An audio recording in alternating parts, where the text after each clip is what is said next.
Official Maroon Business, in association with ICR Music and Kemet Maroon, presents.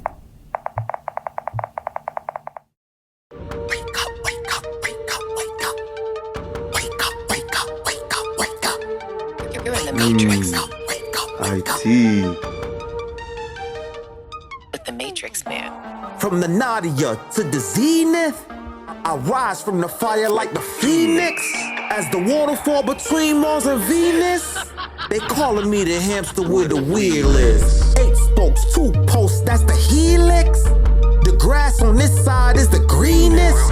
Born a genius, conceived in the fetus. Cleanliness is godliness, and niggas, I'm the cleanest. And God we trust, but they ain't talking about Jesus. It's egregious, they wanna be us. It's obvious, they hate the obelisk. Wonder why they wear a tie, because they envy my penis.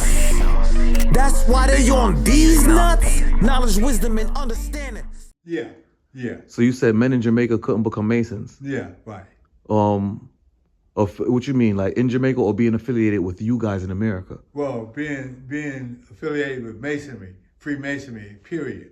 Okay. So many of them, when they came here, they either became Prince Hall Masons because of the affiliation. You know, Prince Hall was a black man who made a Mason by white folks, you know, in England, you know. And then they started their own fraternal organization called Mechanics that was similar to Masonry. They took all of the tenets of Masonry that they were able to glean and put them into their own system called Mechanics. Mm-hmm. And these were predominantly Jamaicans? Predominantly Jamaicans. Okay, so what church? As a matter of fact, I was one person that they approached early on when I was Grand Master of Prince Hall Mason to become a mechanic. You know what I mean? I didn't become a mechanic, but I just know. As a matter of fact, we had several brothers from their fraternal organization come over to our fraternal organization. So about 3 brothers in my Masonic lodge were former mechanics. I'm so appreciative, I'm so grateful, I'm so thankful, I'm so blessed. You're here with Kemet Maroon, and we are here with somebody that is an actual legend, an individual that's been tapping into his purpose, an individual that we're going to be able to gain so much knowledge, wisdom, and understanding. And with no further ado, I'm going to ask him a few questions. Good evening, sir. How are you? I'm doing well and very, very appreciative. You know, I'm struck and I certainly admire, you know, your, stance on being appreciative for the gifts that are shared. Give thanks. Thank you very much. And what is your name? Floyd Bagwell Junior. Floyd Bagwell Junior. Mm-hmm. Nice to meet you, sir. Nice meeting you as well. What year were you born? I was born in 1946, March 31st. Ooh, March 31st. That's an Aries, isn't it? Aries. Ooh, fire. The Ram. What is your nationality? I am Black American. Black American. And where were you born? Of course, you said Black American, so in America? I was born in America, African descent, a little town in Virginia, on the eastern shore of Virginia. Accomack County, the town is Onancock, Onancock, named for the Native Americans that occupied that territory for centuries. Okay. Are you related to them? Well, some of, at this point in American life, many of us who have descended from African are mixed race people, and so when our people were brought to that part of the country, enslaved and brought to that part of the country, there was a race mixing. Some of my relatives mixed with Native Americans. First Americans, I call them. First Americans. First American. First American. All right. What organizations are you affiliated with? I am probably a fraternal geek because I'm a Freemason, I'm an elk, I am kind of a semi-Greek letter fraternity man, and I'm African Methodist Episcopal in terms of religious affiliation. Okay. Where did you grow up?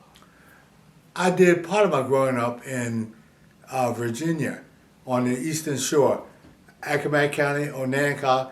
The other part in Hartford, Connecticut. I came to Hartford when I was 8 years old. My dad migrated from Virginia to come to Connecticut for better job opportunities. Mm-hmm. Okay, and did your mom and dad come here together? My dad and mom came, my dad first. Well, actually, my uncle came first. My uncle was a minister, and he was a student at Virginia Union University in Richmond, and was invited by Reverend Moody, who was a minister activist here in the city of Hartford, to preach for him during the summer because he was going to California to visit his daughter. My uncle finished his summer-long tenure, went back to school, and when he graduated, he just didn't come back to community. He wrote Reverend Moody and asked Reverend Moody, could he come back to Hartford? Reverend Moody said, my son, yeah, you did a wonderful job, come back. And so for the first 2 years that he was here in Connecticut, my uncle, my mother's brother,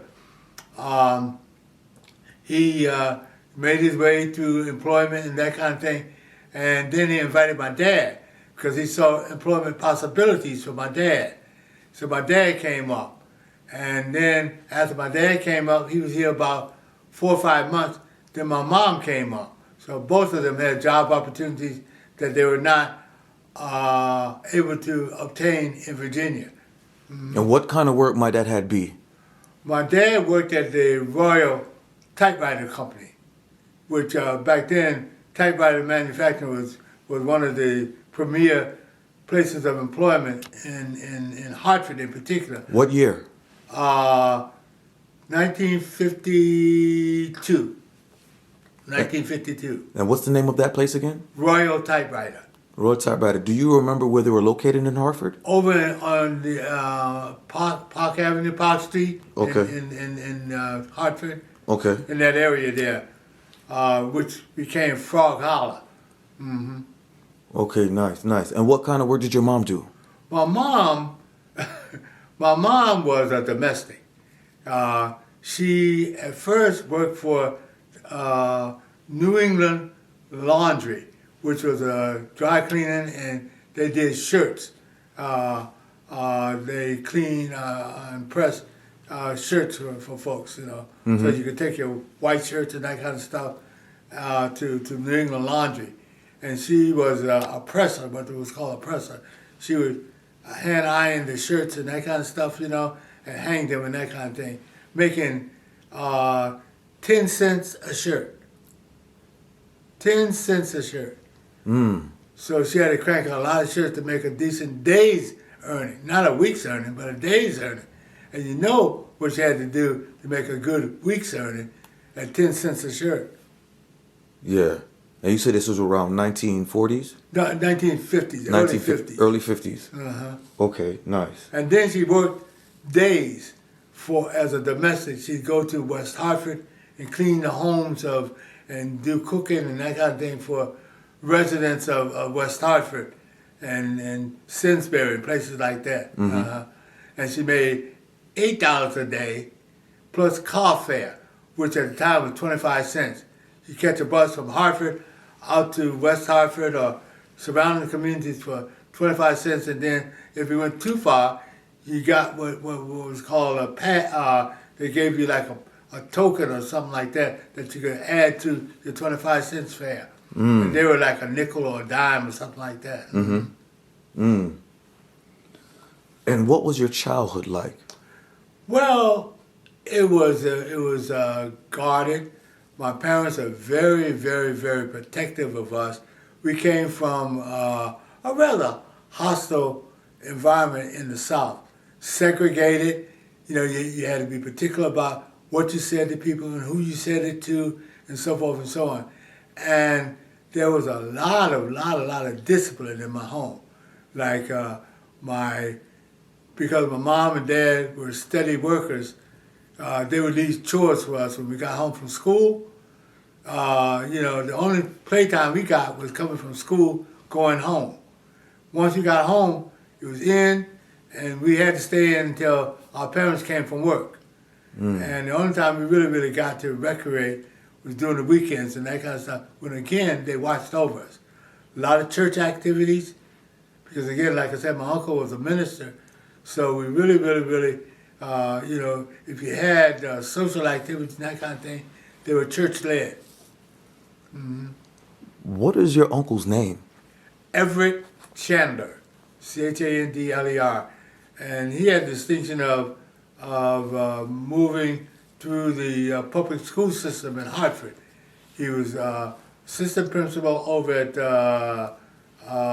one of the elementary schools, and then when he ended his career because of illness, he had to retire.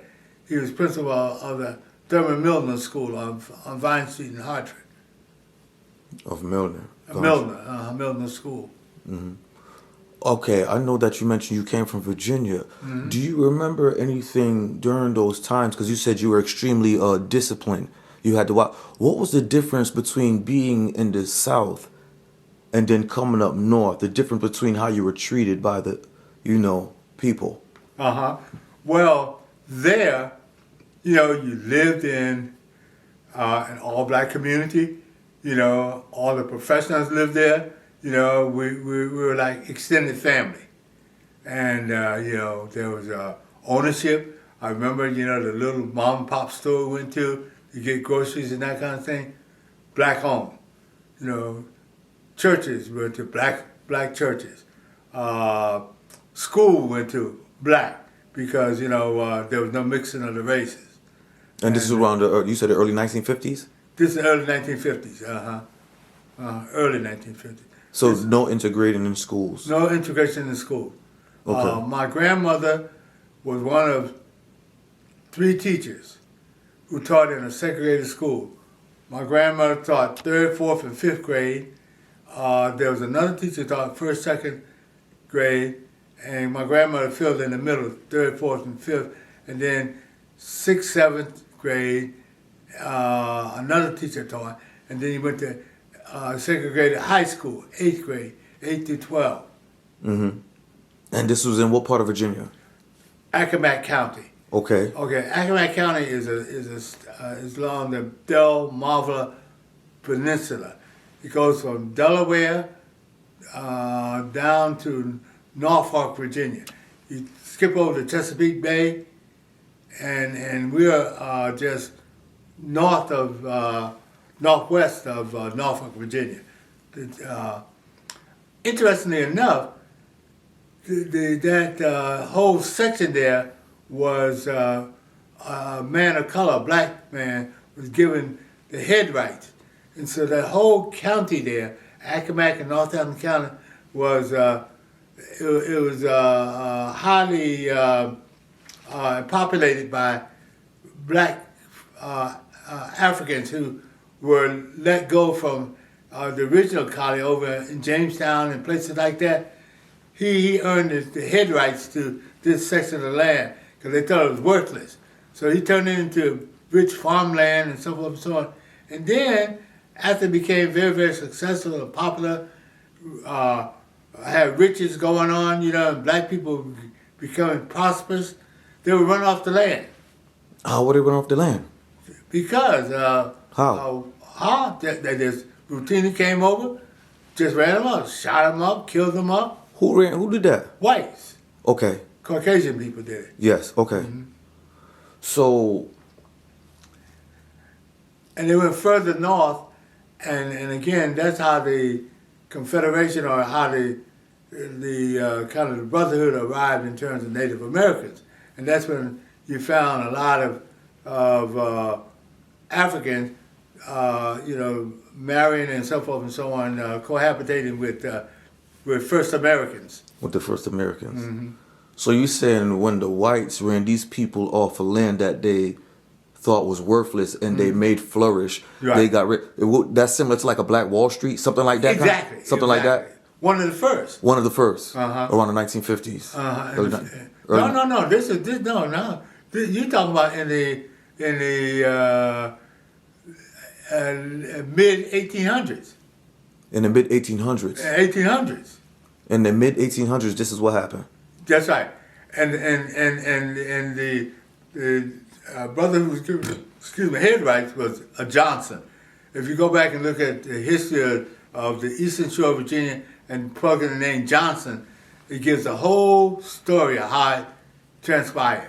And what is his name? Johnson. Johnson, Is that his just one? And then Johnson owned slaves as well. This is Black we're speaking of. Yeah, this is a black. And what is his? Just this is last name. Last name is Johnson. What's his first name? Oh wow, Okay, no senior problem. moment here. No, it's all right. I'm thankful to be here with you, so we can be able to utilize this information. Because some things you probably can't find in books. They're trying to destroy books. Exactly. That's why. So we don't know the truth. Don't know the truth. Yeah, because you a library. I'm sitting right here with a library. So now, how many siblings did you have?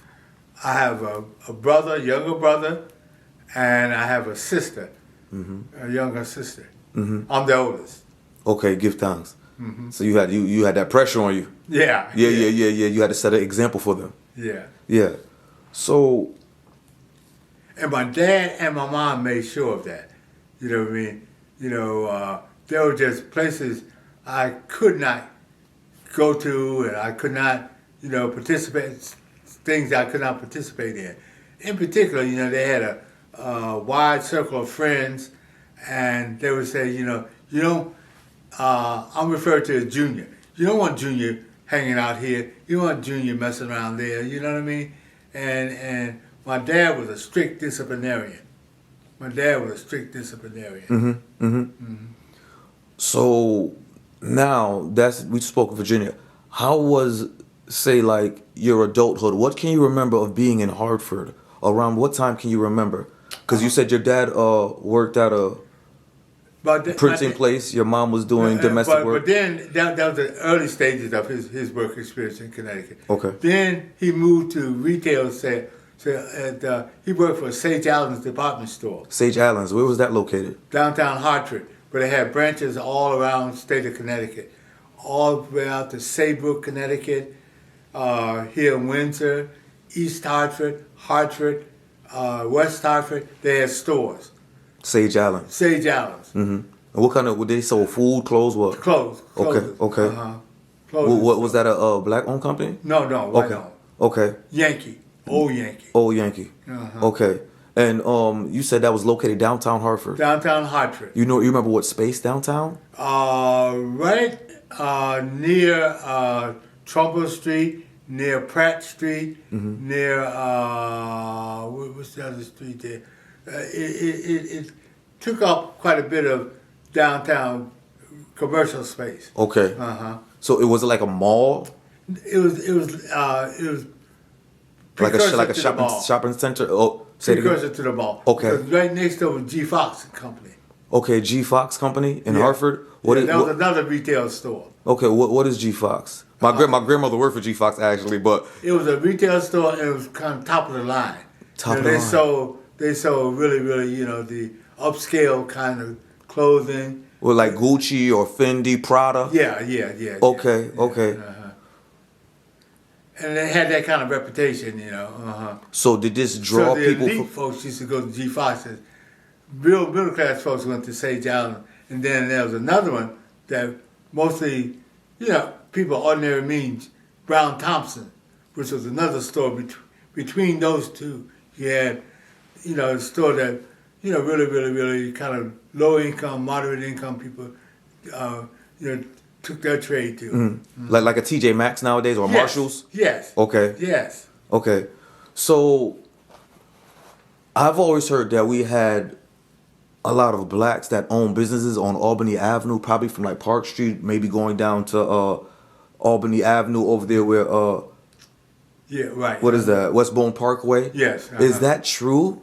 Like, or how did that work? What kind of businesses did blacks own from Westbourne Parkway all the way down to Park Street in Hartford? That main road, Main Street. That's Main Street. Mostly, they had restaurants. Okay, food. Food. You had some secondhand appliances and that kind of thing. Service kind of industry that they had. They had auto repair shops, things like that. All on Albany Avenue. Oh, okay. Albany Avenue. Yeah. From what they call the tunnel, which is right there where Main and Albany Avenue intersect. Yes, right there. What is that? Hartford Lumber is right there on the corner, maybe? Right. Okay. Right, because a lot of early black folks worked at the lumber company there. That same place? Yeah. And this is probably around what date? Probably 1960s, maybe? Early 60s, even the 50s. In the 50s. If you go back, and I'm doing a project for the Prince Hall Masons, and I'm finding that there were a number of black establishments downtown Hartford. Right now or then? Then, in the early 1800s. In the 1800s, there was and you got to remember now when the black folks came to Hartford early on. What you mean in bulks? Like around what time did blacks really downtown area there, because Adrian's Landing? Yeah. Okay. Around Adrian's Landing. So you're saying physical ships probably ended up there with blacks from. That's right.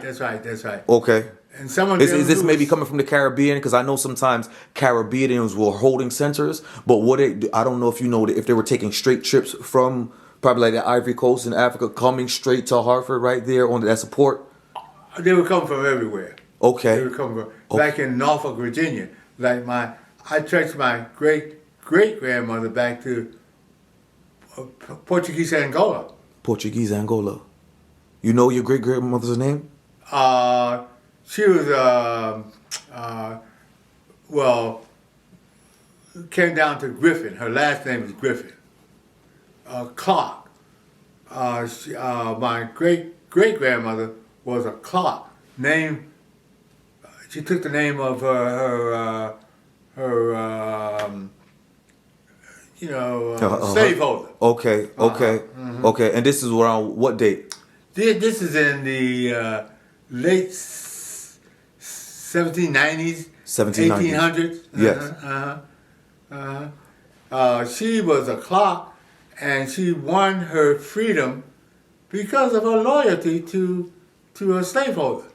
When he died, she was in his will. He freed her, gave her to his daughter, who was in Richmond, and they would quarrel all the time, and his daughter pushed her in an open hearth, which was she was cooking, and it burned all her hair. She had kilos and that kind of stuff. So she wore a bandana all the time. She went to Norfolk, and that's where she became an interpreter along the docks of Norfolk. When the Portuguese ships come in, that kind of stuff, she spoke Portuguese. Your grandmother, your great grandmother. My great grandmother. Great grandmother. Uh-huh. You said it in the 1890s. Uh-huh. How did you get that information? Well, finally, I started taking serious my interest in history and that kind of thing. And so I wrote, you'd be interested if you write the Census Bureau. They took censuses back in the 1800s, late 1700s, you know what I mean?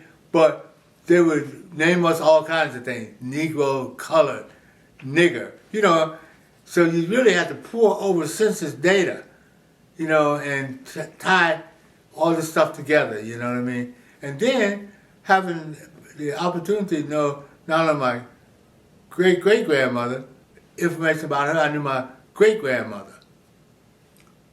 And she was literate.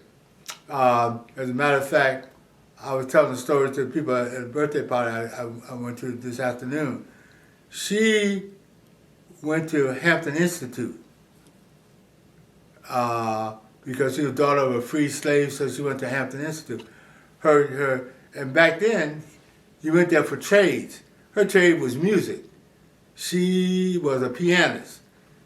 She graduated from Hampton, went back to Norfolk, and became the organist for the AME Church. She was organist for the AME Church for 50-some years. And where was this AME church located? In Norfolk, Virginia. St. John's AME Church in Norfolk, Virginia. Her mother, again, was a newly freed slave and that kind of thing, Clark.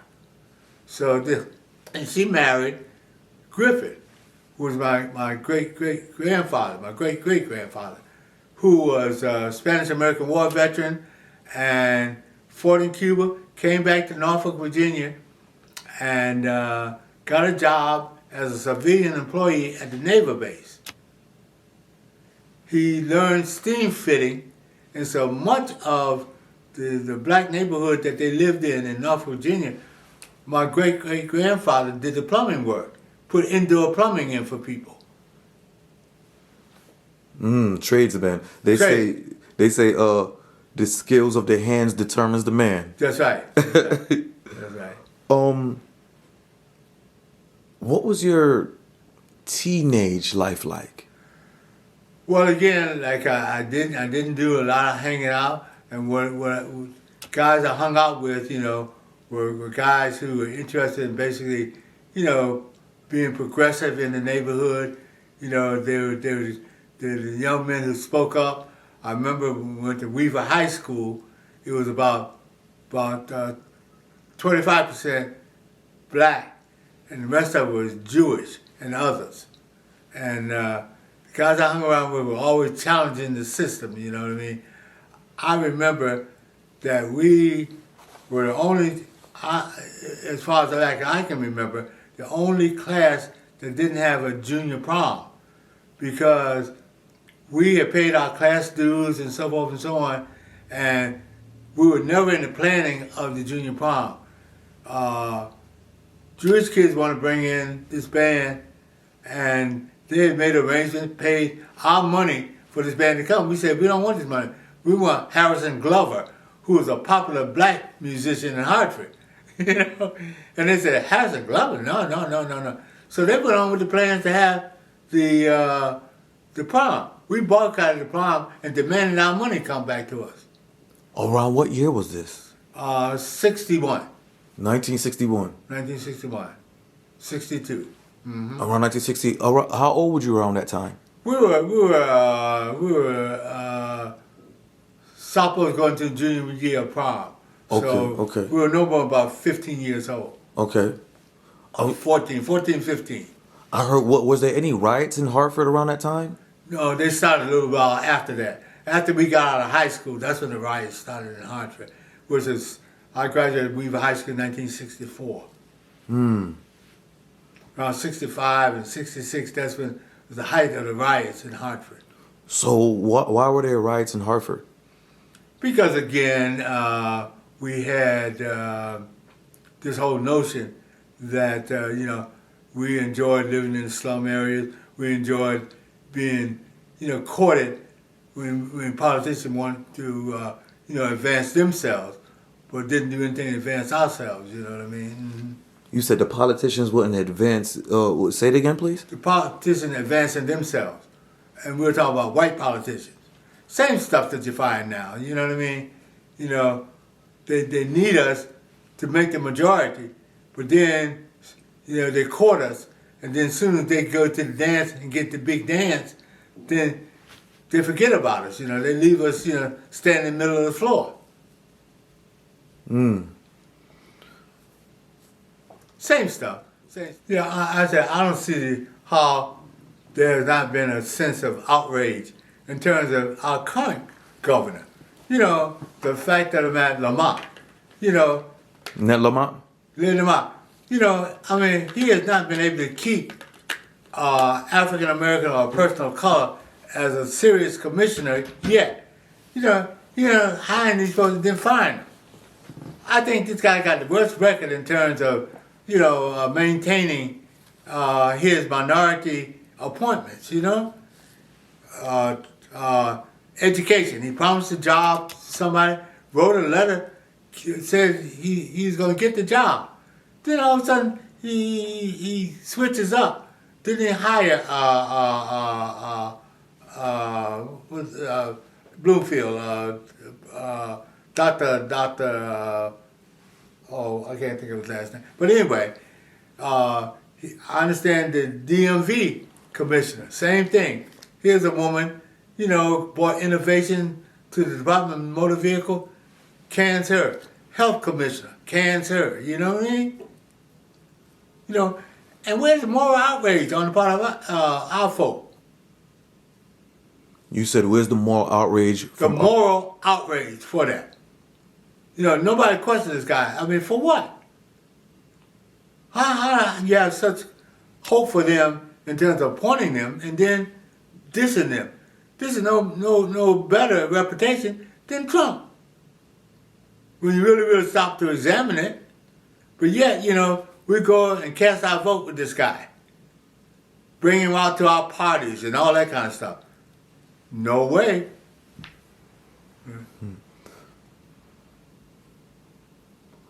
I seen that you mentioned that you became a part of the Masons. How did you become a Mason?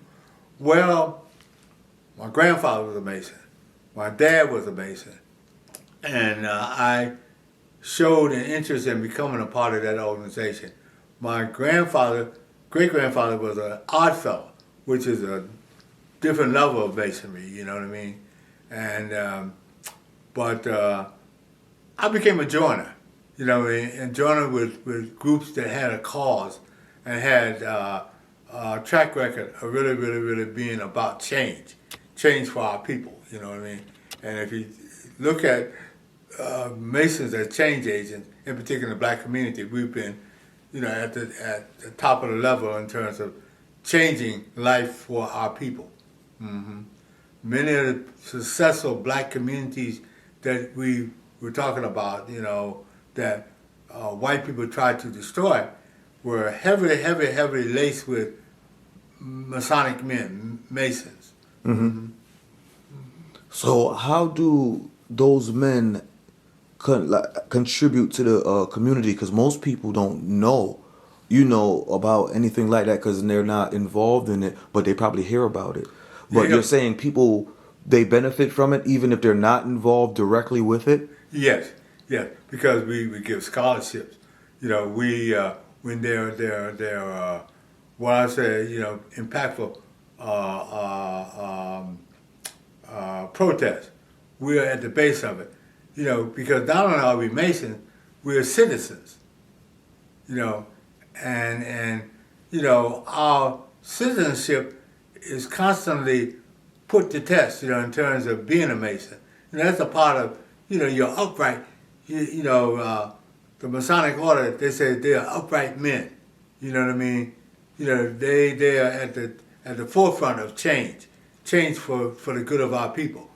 And one of the other things is we're not boastful about it. You just do it.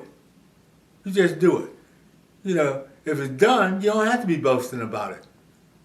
Because, as my dad would say, that only puts a bigger target on your back.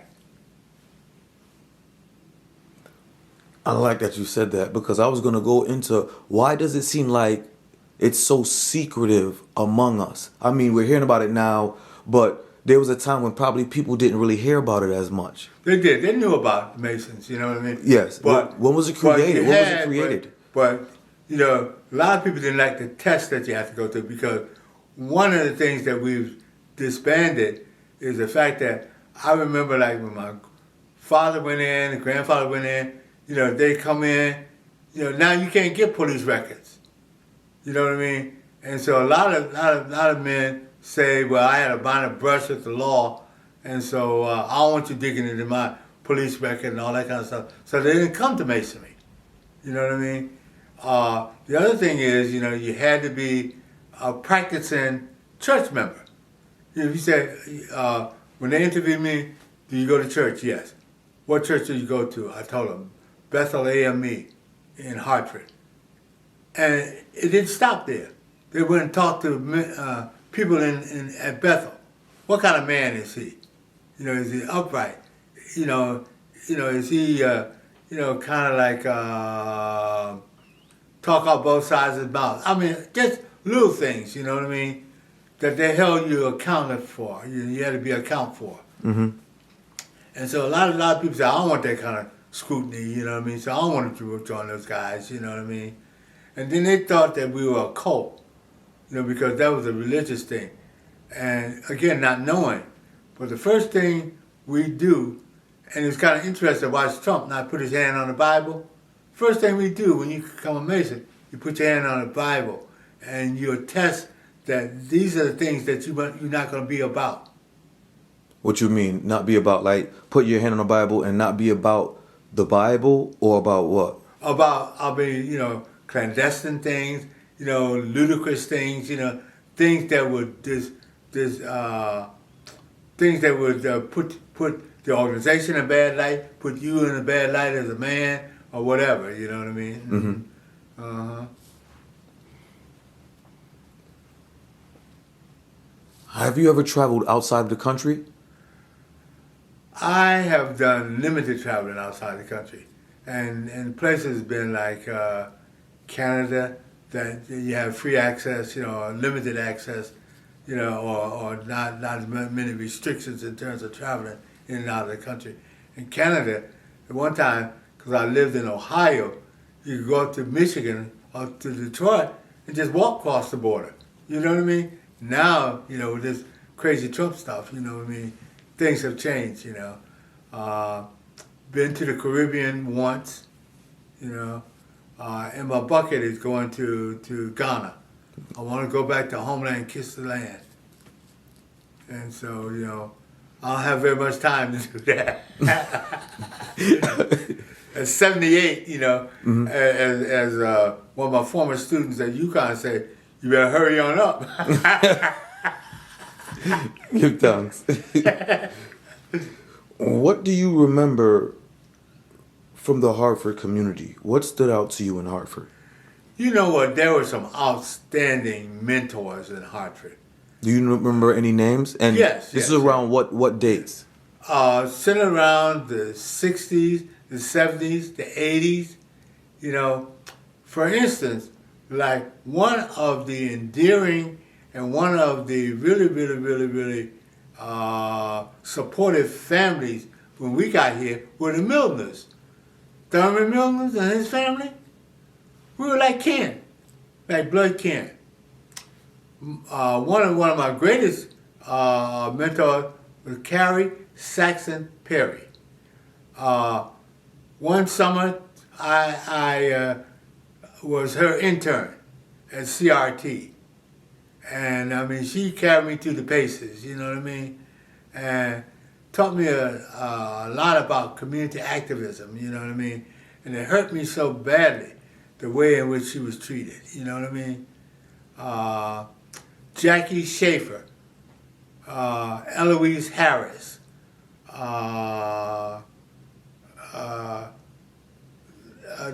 are people, Robert Moody. Those are people that stand out. Judge Barlow, Bose Barlow, William Rab Smith, people who are stalwarts in this community. Judge Graham,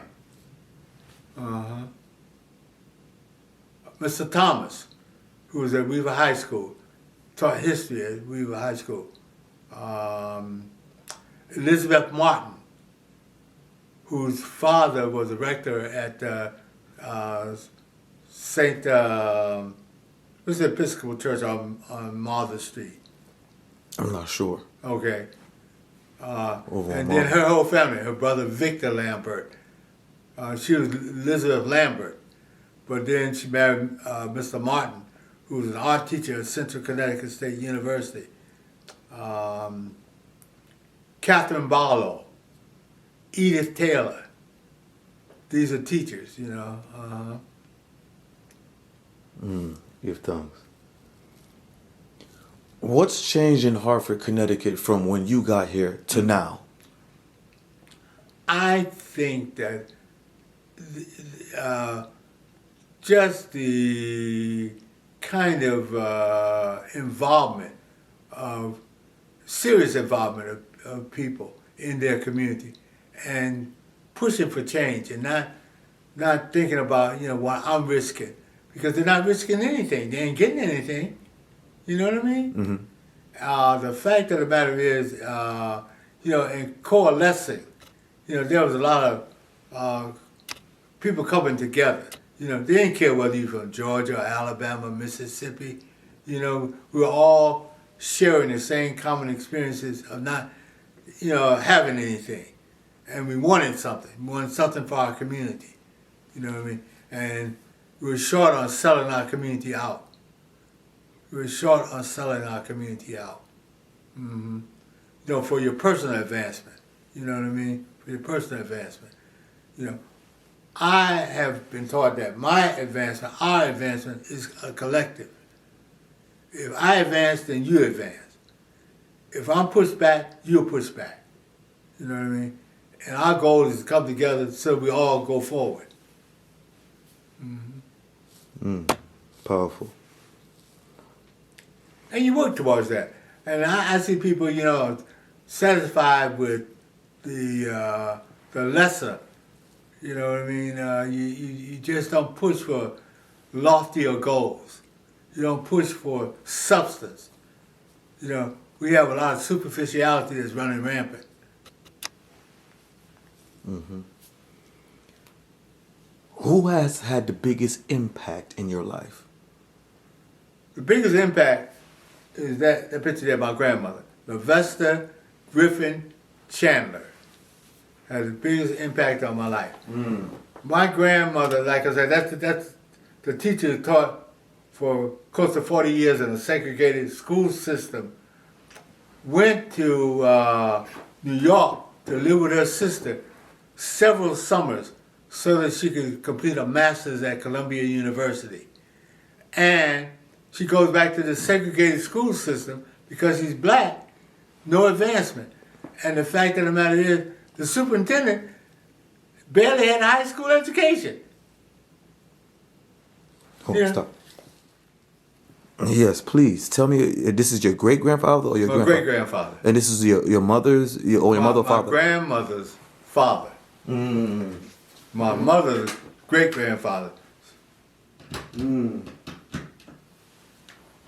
And you said they something with Portugal? No, my great-grandfather, James Griffin, fought in the Spanish-American War.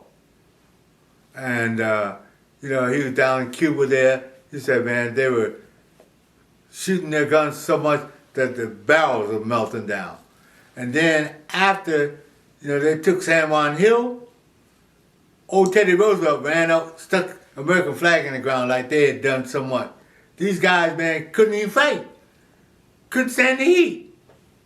Again, taking something away from us, you know what I mean? Propping them up like they're great heroes. And you said something about a parade when they had. Oh yeah, my grandfather in Norfolk, Virginia, the Veterans Day parade. They always had a parade. All the white soldiers come out because Norfolk has one of it's the third largest Navy installation. But anyway, they had this big parade, and my grandfather rode this big black stallion horse, and they always put him at the end of the parade. He didn't care, but it was his fervency and consistency and just his pride. He wouldn't allow them to stop him from finally, after he insisted on showing up, marching at the end of the parade, they finally realized, like, wait a minute, this guy is serious, you know what I mean? So they started integrating him in the parade, you know what I mean? But he would not let them kill his spirit, you know what I mean? And he was one of, when he got out of the Spanish-American War, he worked as a civilian employee at the naval base in Portsmouth, Norfolk. And he became a steam fitter, which is a plumber. And much of the indoor plumbing in the neighborhood he lived in, it was Huntersville, Virginia, Norfolk, Virginia. The section is like Pequannock here in Windsor. Huntersville was like the Pequannock in Norfolk, Virginia. It was one of the sub-boroughs. He put in most of the indoor plumbing as a steam fitter. You know what I mean? But again, service. He was just service oriented. You know what I mean? Mm-hmm. And found out through census record he was literate. Because in census record they whether uneducated, whatever. In census record, every time they captured him, they would always say Negro or black or whatever, colored, educated, literate. No, they didn't say educated, literate.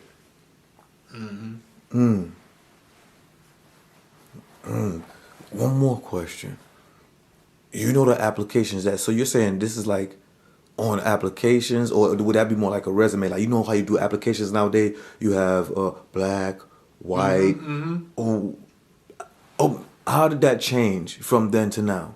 Well, think about it. We changed it. You know, we didn't mind being colored. We didn't mind being Negro. We didn't mind being black. We don't mind being African American.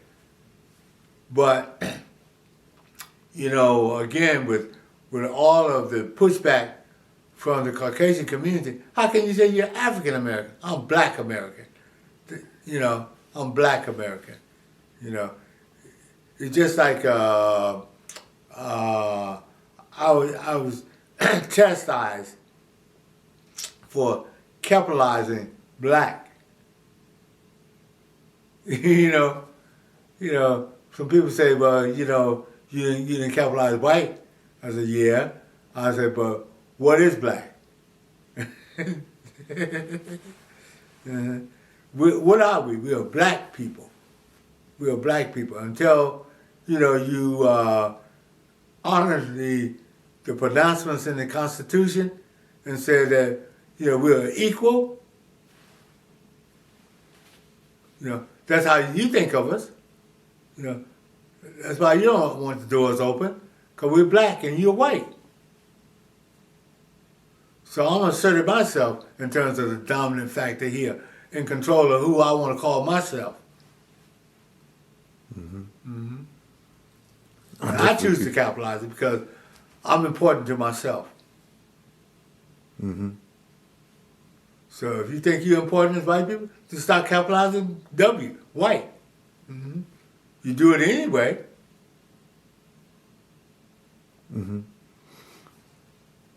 Before, when you got here, and it was predominantly black neighborhoods, where did the Puerto Ricans really fit in? They did not. Okay. There was a very, very, very small population. Very small population. Puerto Ricans in Hartford? Puerto Ricans in Hartford. Oh, around like the 1960s? Yes, small. Then they started to grow, you know, because then they started understanding their history and their place in America, because they were, you know, they were citizens. You know, they're led to believe they're not citizens because they didn't share land base with white America. You know, just like, you know, the reason behind saying that Obama was not an American because he was born in Hawaii. Not sharing land base. Not sharing land base. You know, you get these old funny notions, you know, but aren't you an American?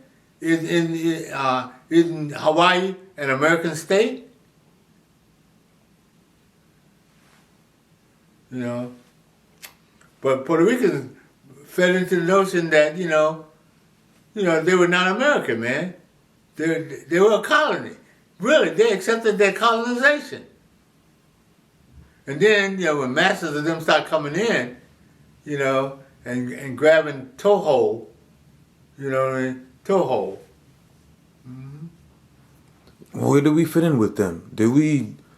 Were we active, like, sharing with one another or treating each other like brothers and sisters? But you know what? But early on we did. And then, you know, to be honest, and I take, You know, somebody say this is a racist statement. When Puerto Ricans want to become white,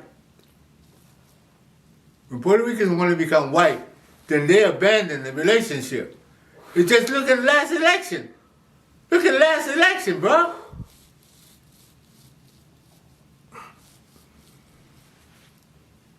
How can you support a person, man? You're in the worst state of your existence, man. The hurricane down in Puerto Rico. Guy comes, man, president, throwing paper towels at you. Paper towels.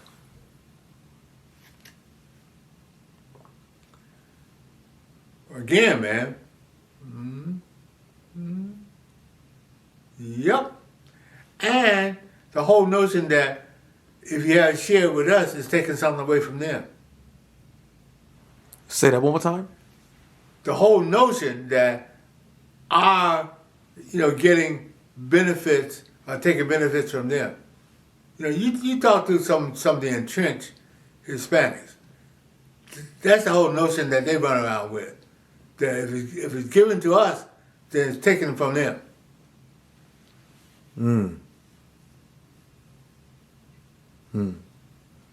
But, again, we are people that we hold no grudges, no animosity. You know what I mean? Because, you reap, your, transgressions, sooner or later. You know what I mean? And for us to have endured for 400 years, man, it must be something. We must be God's chosen people. And that's what I believe as a religious person, as a person of faith. I say, look, if we've endured this stuff for 400 years, and we're always pulling ourselves out of the fire, then it must be, our worth must be something to the Creator, to the Almighty. And here we go in terms of idiocy. First people he going locking up. You go to Newark and they say, they look like they're immigrants because they're brown or Hispanic or whatever. Boom, going to call them off to jail, put them in concentration camps. Again, gotta be careful what you want for. You might get it. It's just like the Asians, were the ones who promulgated the court case in terms of admissions of minority students. And now the report is out, man. Their enrollments at Ivy Leagues have dropped significant, 40% or something like that. But they sided against us, thinking that was going to advance their cause and lower our cause in terms of, getting into, again, thinking that we were taking spaces away from them.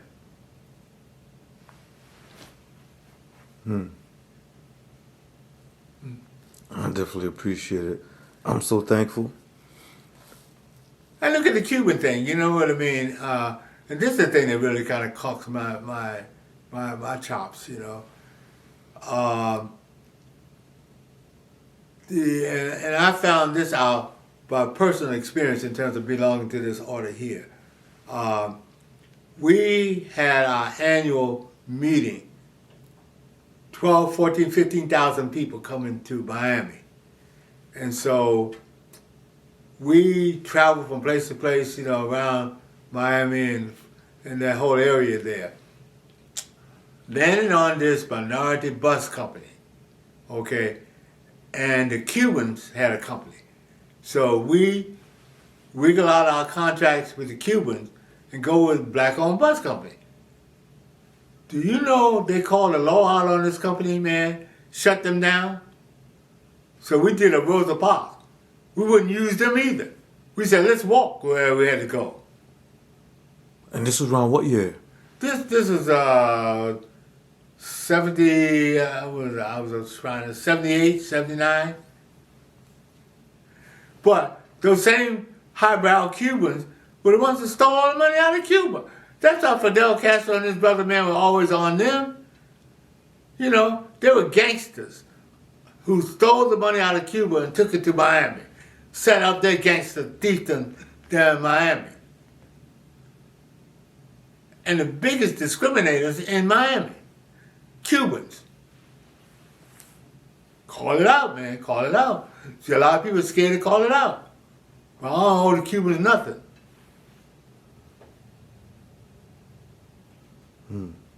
And not afraid to talk about it because I love them. You know what I mean? They're my brothers. You know what I mean? I can't condone wrong against my people.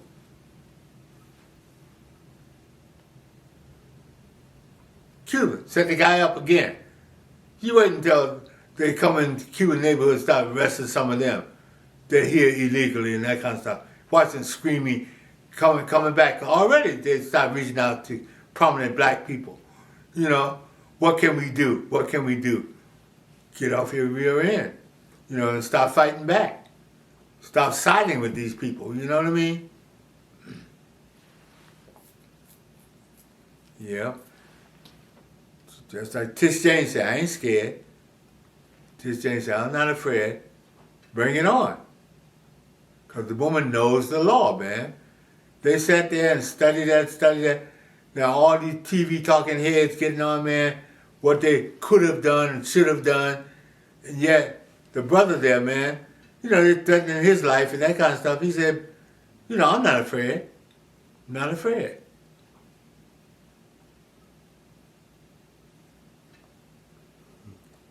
This guy playing soldier, shoot out his eye. You know what I mean? Well, what should we be afraid of? Some idiot can't even shoot straight. You know what I mean? He's supposed to be the tough, you know, soldier or whatever, man. He's gonna lead, you know, this army against the United States of America and people of color. And you up there shooting yourself in the eye? Come on, man. Who's that? Who's that? The guy they just released, ahead of the Proud Boys.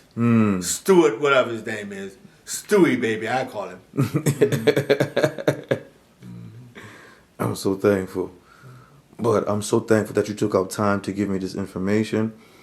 I'm looking forward to you seeing it. You know, I'm going to chop it up. Okay.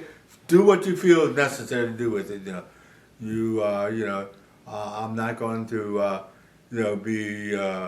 invite you in to do, have my say, and then, you know, you figure out, well, you know, let's put it a different way, you know what I mean? I'm not going to say, well, I shoot you down. I appreciate the fact that you took your time to come. I appreciate that, you know. You know, the Creator will bless you in special ways, bro. Give thanks. I receive it. I receive it. Creator will bless you in special ways. I appreciate it. And please, tell them your name one more time. Yep, go ahead. Say what you want to say. One last thing. I want to take my Haitian pictures, man, because there's another group of people, man, that I think that God has a special plan in mind for them. IT? Huh? IT Haiti? Yeah. Yeah. You want me to film some of that? My Haitian artwork. Yep. And then my picture of the Last Supper. We're all black.